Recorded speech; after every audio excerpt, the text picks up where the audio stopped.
Mesdames et messieurs, bonjour, bienvenue dans ce numéro de NRTV Fait sa culture.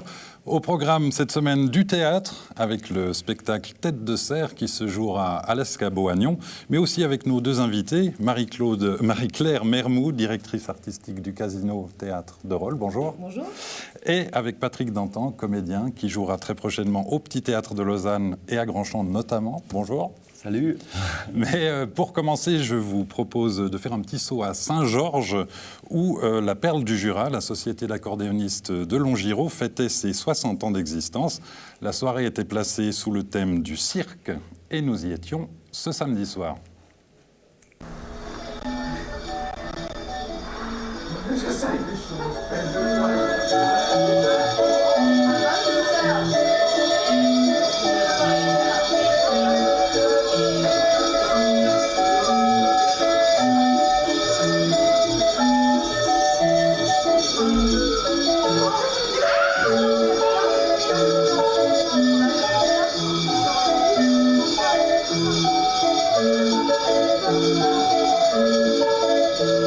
Ça lance bien, même très très bien, malgré le temps exécrable.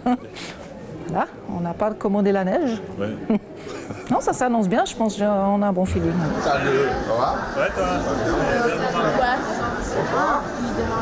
Alors, ce groupement d'accordéonistes, c'est une société qui a été fondée en 1957 par Mlle Baudin.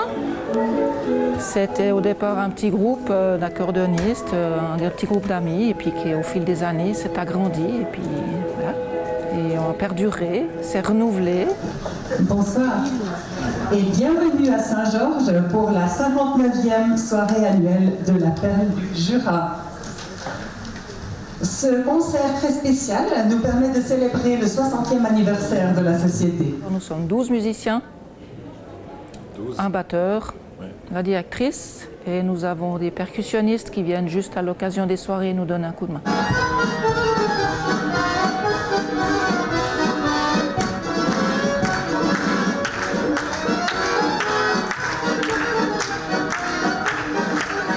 Alors, au programme de la soirée, ça commence là maintenant par l'animation de l'Orgue de Barbarie, pendant que les gens mangent.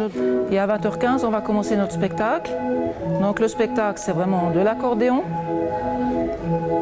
Et sur l'accordéon, sur 4 morceaux, il y aura l'école de cirque de Coquino qui va faire ses numéros.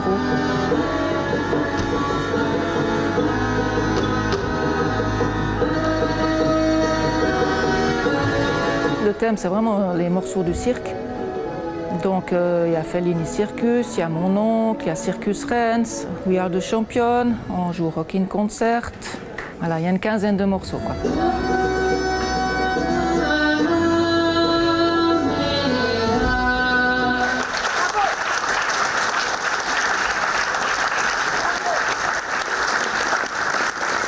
Alors, on recherche toujours des gens, c'est clair. On a 2 juniors, voilà. En plus des 12, donc on a 2 jeunes qu'on verra. Ils ont 12 et 11, je crois, les deux, ces 2 garçons. Et c'est clair qu'on cherche, mais c'est dur.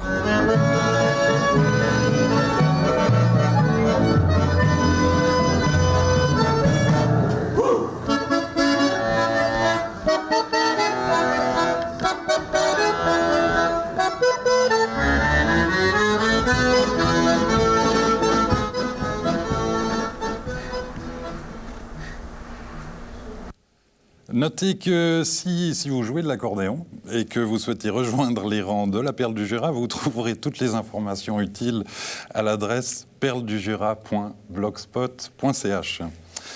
Théâtre maintenant, avec la compagnie Catapulte, qui est une toute jeune compagnie qui entend aborder des thématiques fortes. Elle va jouer très prochainement son spectacle Tête de cerf à l'Escabeau, à la rue de la Colombière à Nyon. C'est un spectacle qui entend questionner la liberté, l'identité et aussi le rapport de la femme à son utérus. Nous avons rencontré l'équipe ce lundi soir lors des répétitions.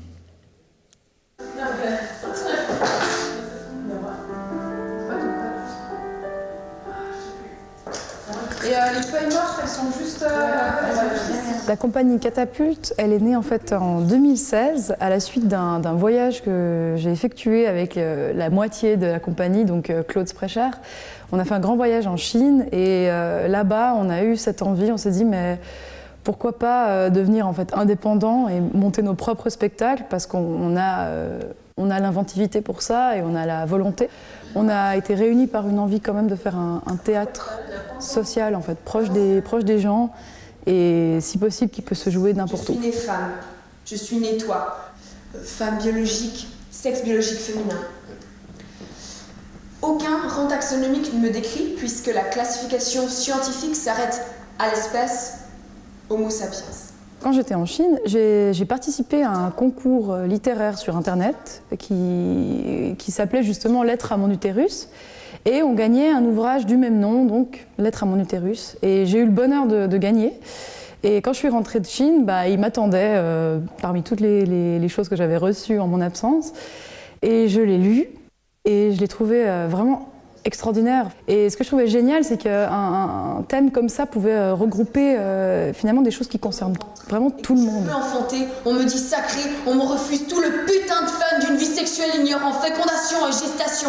Je ne peux pas oublier ma classification scientifique parce que je souffre tous les mois de mes règles de femme nullipare non vierge. Et en fait, en commençant à travailler, j'ai demandé à mes comédiennes, 3 comédiennes, d'écrire, si elles étaient d'accord, d'écrire une lettre également à leur utérus.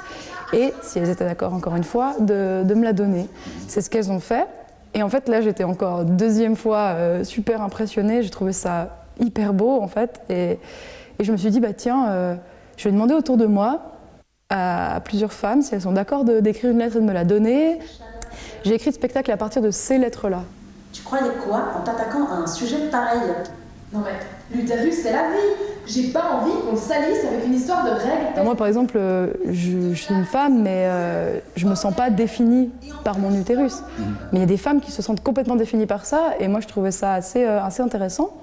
Et justement, en lisant ces lettres, je me suis rendu compte qu'il y avait énormément de thèmes. Il y avait évidemment l'amour, la sexualité, les maltraitances, la liberté, encore une fois, qui revenait très souvent, l'humour noir aussi. C'est un prétexte pour parler de liberté, en fait. Une grossesse interrompue plus tard, un papillomavirus plus tard, un herpès plus tard, ouais, des os. Des infections, des douleurs menstruelles, des demandes d'orgasme, aussi quelques orgasmes. À la moindre relation à l'autre mal vécue, une infection se pointe. Je suis un brasier. Donc moi, j'ai commencé à écrire fin juillet et je l'ai fini mi-septembre. Et en fait, pendant les répétitions qui ont commencé mi-septembre, on l'a encore vraiment beaucoup changé. Dans le sens où moi j'ai amené cette matière-là et c'était complètement ouvert. Les filles pouvaient proposer si elles voulaient changer une réplique ou il y avait tout qui était possible, quoi. Donc on a vraiment bossé ensemble à partir du moment où on était sur le plateau. Et du coup on s'est retrouvés, on a fait des grosses répètes 1 à 2 fois par semaine. Elle a décidé un jour de faire un enfant. Oui, utérus, je t'ai imaginé comme un nid douillet qui construit un être vivant à partir de casier. Je cherchais un titre et puis en fait ce qui était très drôle, c'est que dans ces lettres, la figure animale et la figure surtout du cerf est vraiment revenue très souvent alors qu'elles ne pouvaient pas savoir quand elles ont écrit. Elle le comparait très souvent à cet animal à cornes, d'une manière positive, genre il est fort, il est mystérieux, ou comme négative, il représente Satan quoi, avec ses cornes. Et du coup, le cerf revenait très souvent. Et aussi le thème de justement le mystère, la forêt. Et je trouvais ça. Enfin, moi, c'est un visuel qui me parle en fait. Du coup, je l'ai lié à ma scénographie, à ma mise en scène. Et en fait, bêtement, je l'ai appelé tête de cerf. On pue, on est démunis face aux pleurs de ce truc si fragile.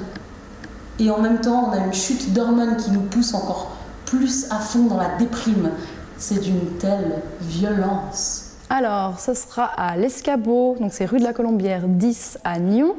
On va commencer donc vendredi, samedi, c'est à 19h. Et dimanche, c'est à 17h.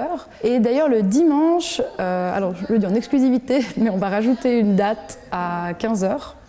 Voilà. parce qu'on a énormément de demandes, donc tant mieux, on va rajouter une date. Après la représentation de 17h, Chloé Bess va s'occuper d'animer en fait une table ronde autour du spectacle. Évidemment, ça sera ouvert aux questions du public, mais surtout, on va commencer un petit peu avec quelques grands thèmes autour du spectacle.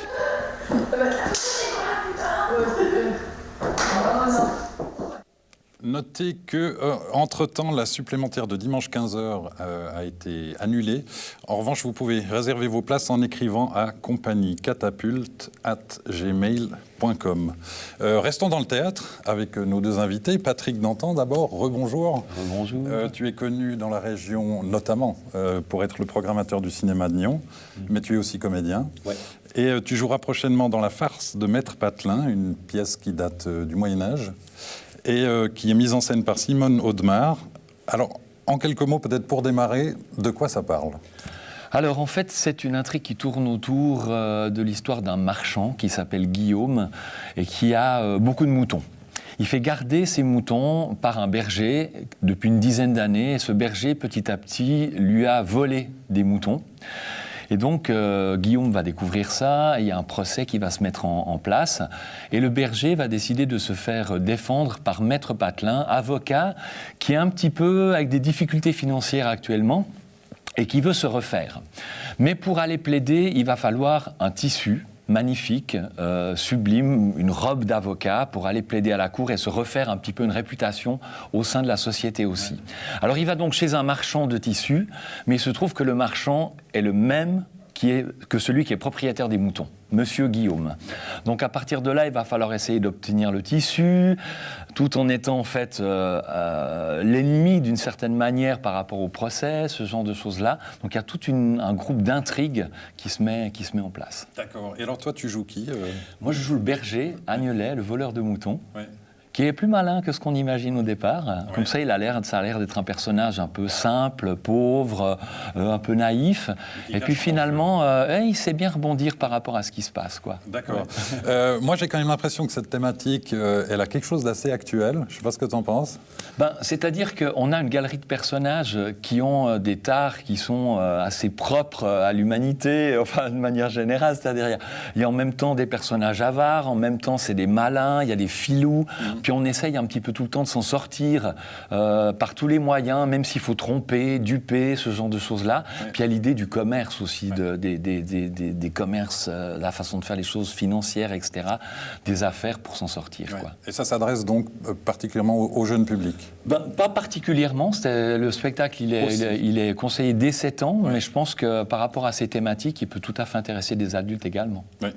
Et alors justement, ce projet en fait est né au Bénin, on peut dire. Enfin, il n'est pas né au Bénin, mais il a transité par le Bénin, en tout cas, ouais. Où tu étais il y a quelques mois, au mois de février, à l'École internationale de théâtre du Bénin. Comment ça s'est construit, ça ? Alors, en fait, ça a été, au départ, une envie de Sophie Garda, directrice du Petit Théâtre, et de Simone Audemars, de proposer une création au Petit Théâtre, et de proposer La Farce de Maître Patelin. Simone Audemars avait envie de monter ce texte, mais le texte, il date de 1485, il était écrit en octosyllabes, il fallait trouver un moyen de le rendre plus contemporain dans l'écriture, dans le parler, aussi pour le public familial du Petit Théâtre. Ouais. Et donc, en fait, après plusieurs essais d'adaptation, a été trouvé un auteur béninois qui s'appelle José Plia, qui est également un homme de théâtre, qui était passé par le Petit Théâtre à Lausanne et qui a proposé une version qui a vraiment convaincu tout le monde.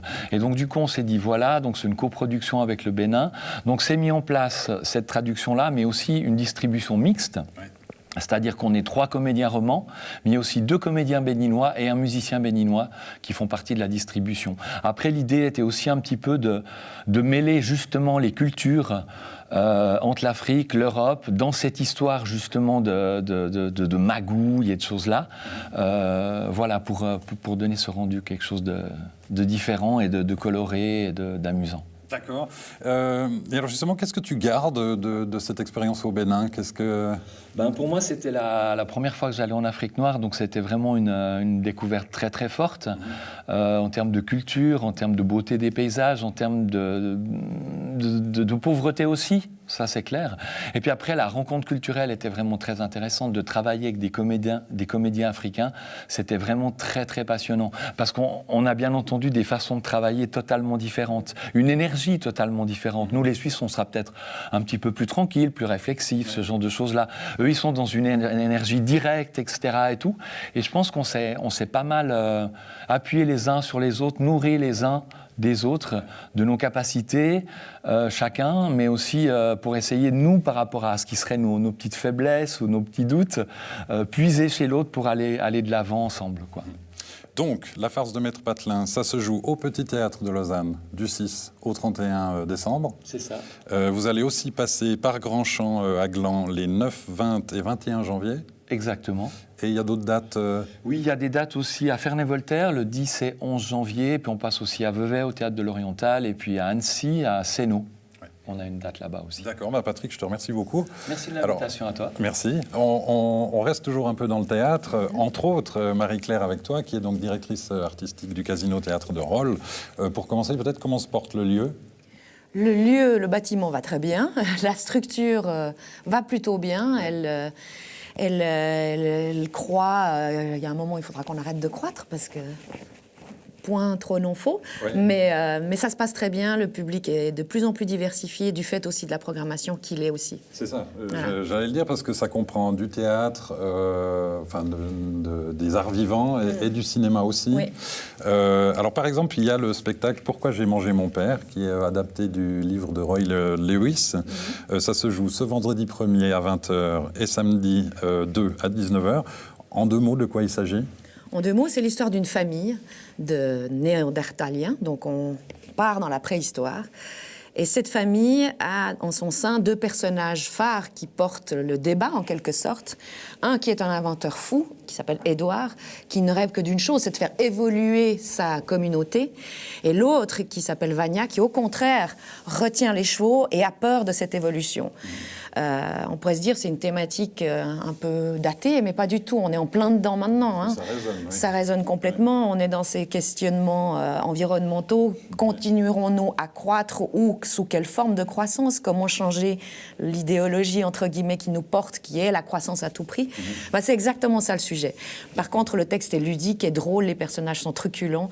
Et ils sont tous joués par 2 personnages qui s'alternent les personnages de la famille. Donc il y a une hiérarchie familiale. Personnage féminin et masculin. Exactement. Ouais, c'est l'équipe des Arpenteurs qui vient de... Voilà, ils sont bien connus. Ouais. Donc le spectacle est un spectacle tout public. Tout public, oui. Et il y a un travail... quand même le texte est très, très vif et rapide, donc j'irais des 8 ans quand même, pour bien comprendre les intrigues. Oui, d'accord. Et il y a un travail de médiation d'ailleurs autour. Tout à fait. On a des représentations scolaires, on en a 3. Là, 2 le jeudi et puis 1 le vendredi.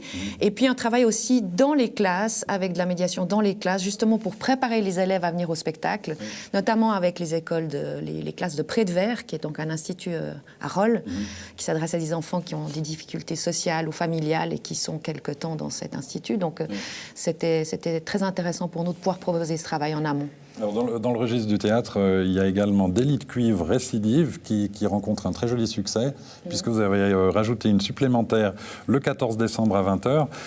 Qu'est-ce que c'est que ce spectacle? C'est un spectacle musical? Oui, c'est un spectacle musical. Alors, c'est une équipe de musiciens professionnels qui sont tous des cuivres, qui jouent des cuivres, qui ont un lien fort avec la région de Rolles, puisqu'ils soit ils enseignent, soit ils dirigent l'école de musique, ou ils enseignent au COV aussi, au Conservatoire de l'Est vaudois.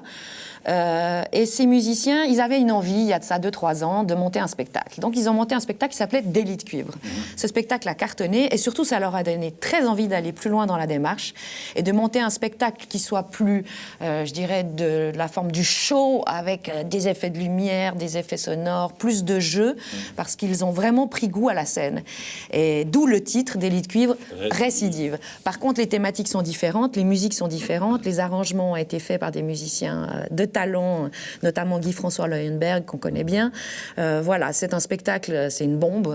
Et autant ils prennent du plaisir à le faire que le public dans la salle adore ce spectacle qui a été créé en octobre à Cossonay. Très bien. Et vous programmez, je suis obligé d'aller un peu vite parce qu'on arrive déjà au bout, vous programmez également des films avec Ciné Senior et l'Étoile du Casino. Alors en 2 mots, quel est le concept ? Alors, il y a deux concepts. Le concept de ciné senior, c'est vraiment un groupe de seniors qui se réunissent et qui font une programmation destinée à leurs amis et proches, et donc tous les seniors de la région qui souhaitent y venir. La prochaine projection, c'est La C'est Vache, qui le aura 11 décembre à 14h30. Exactement. Et puis, en parallèle, nous proposons un ciné-club et nous avons fait le choix de proposer des films qui sont toujours en rapport avec les spectacles qui ont lieu dans la même semaine. Donc là, ce sera un film qui sera en lien avec Délit de cuivre, qui s'appelle Brassed Off en anglais, qu'on passe en version originale. Le titre français est Les Virtuoses. Qui est une pure comédie dramatique à l'anglaise. À l'anglaise, exactement, qui se passe dans une région minée par la crise sociale et la crise économique. Et ces musiciens qui sont donc un orchestre de cuivre, comme on les connaît à l'anglaise, ces grands ensembles se présentent à un concours à Londres. Et c'est en quelque sorte le moteur pour cette communauté de se sortir un petit peu de cet état d'esprit, de cette noirceur qui les entoure au quotidien. Et ça devient leur challenge et c'est ce qui va en quelque sorte galvaniser toute la communauté qui les entoure. D'accord, donc si on veut connaître toute la programmation, réserver des places, etc., le plus simple c'est de passer par le site internet du Casino Théâtre de Rolle. Théâtre-roll.ch. D'accord. Eh bien Marie-Claire, je te remercie beaucoup. Merci Patrick à toi. aussi, merci. Je vous quitte avec deux informations sur les festivals Paléo et Caribana. Paléo d'abord, qui dévoile mercredi l'affiche de sa 43e édition, qui se déroulera du 17 au 22 juillet 2018.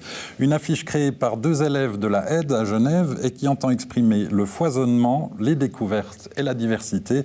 N'hésitez pas à nous dire ce que vous pensez de l'affiche sur Facebook.